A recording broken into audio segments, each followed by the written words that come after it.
Soomaaliya iyo Itoobiya ayaa dib u bilaabay wadaxaajoodada farsamo ee lagu hirgelinayo heshiiskii Ankara tiyo wareegga koowaad ee wadaxaajoodadani ay ku qabsoomayaan Ankara oo ah caasimadda Turkiga. wasiirka warfaafinta dhaqanka iyo dalxiiska ee dowladda federaalka Soomaaliya Daawud Aways ayaa barta X waxa uu ku soo xariiqay inuu yimi caasimadda Ankara si uu ugu biiro wafdiga Soomaaliya wadahadal ujeedkiisu uu yahay in la sahmiyo wadiiqooyin lagu hirgelin karo baaqi Ankara. waxaanu ku daray in Soomaaliya ay ka go'an tahay in Itoobiya la yaqleesho xiriir ku dhisan diblomaasiyad, nabad iyo iskaashi xooggan oo taageeranaya isfaham iyo xushmad.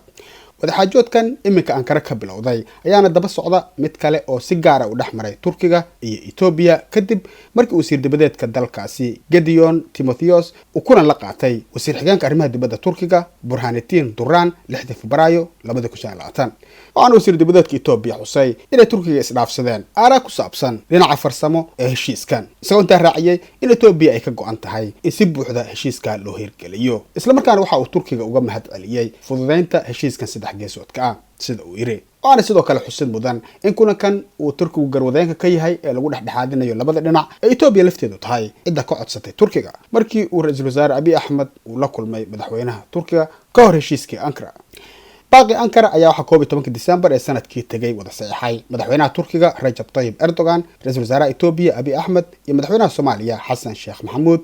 waxaana hoosta lagaga xariiqay in labada dal uu midkoodba xushmeeyo madaxbanaanida dowladeed, midnimada iyo midda geyi ee dal kasta. waxaana sidoo kale heshiiskaas lagu aqoonsaday faa'iidooyinka kala duwan oo ay yeelan karto in Itoobiya la siiyo wax lagu sheegay galaangal hubban oo ay badda ku gaarto tiyo carabka lagu adkeynayo xushmeynta madaxbanaanida geyi ee dowladda federaalka Soomaaliya iyo sidoo kale in madaxda labada dal ay ogolaadeen inay iska iloobaan waxyaabihii ay isku khilaafsanaayeen oo idil. su-aashiisa waxay tahay waxa loola jeedo galaangal la hubo oo dhinaca badda ah marka gaar ahaan xisaabta lagu daro in Itoobiya ay haatan bahaysato fursadaasi oo ay Djibouti wax ugala degto si aan kala go' lahayn oo sugan isla markaana ammaan ah marka loo eego Soomaaliya oo ah dal galaangal xasiloona darro siyaasadeed iyo dagaalo sokeeye weli ku jira. waxaa sidoo kale isweydiin leh waxa laga yeelayo hamigii Itoobiya ee ku saabsanaa inay hesho saldhig ciidan badeed. wax kastaabase iyaga ayaa cakaar iman doona. isla heshiiska Ankara ayaana waxaa lagu xusay in qaybtan farsamo ee wadaxaajoodka lagu soo afmeero muddo 4 bilood ah si Itoobiya ku hesho galaangal badda ah. Itoobiya iyo Soomaaliya ayaana isku raacay in ay si dhow uga wada shaqeeyaan dhamaystirka wax lagu sheegay nidaamin dhaqaale oo faa'iido badan oo hoostegaya dowladnimada madaxa bannaan ee Soomaaliya. heshiiska Ankara ayaana lagu qaboojiyay xiisad ka dhex qaraxday Itoobiya iyo Soomaaliya horaantii 2024 kadib markii ay heshiis is afgarad la gaareen maamulka Somaliland kaasoo lagu sheegay in 20 kilomitir ama ilaa 12 mayl oo xeeb ah lagu siinayo Itoobiya si looga bedesho aqoonsi ay hesho Somaliland kaasoo ay dowladda federaalka Soomaaliya ku tilmaantay in lagu soo xiriirtay madaxbanaanida geyi ee dalka Soomaaliya.